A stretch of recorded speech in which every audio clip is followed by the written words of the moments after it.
নমস্কার, আমি অ্যাস্ট্রোলজার শ্রী শান্তনু শাস্ত্রী।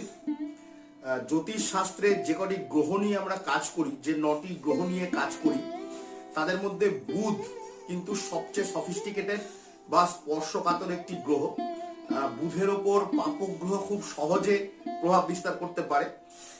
সুতরাং ছাত্রছাত্রীদের ছকে বা কুণ্ডলিতে যদি দেখা যায় বুধ রাহুযুক্ত হয়ে আছে, বা বুধ কেতুযুক্ত হয়ে আছে, বুধ শনিযুক্ত হয়ে আছে, বুধ নিচস্থ হয়ে আছে, বুধ কোনো পাপগ্রহের নক্ষত্রে বসে আছে, বা বুধ কোনো রবির দ্বারা অস্তমিত হয়ে আছে বা অস্তগত হয়ে আছে বা দগ্ধ হয়ে আছে, সেক্ষেত্রে কিন্তু ছাত্রছাত্রীদের পড়াশোনার প্রতি মনোযোগ কিন্তু অনেকাংশে কমে যায়।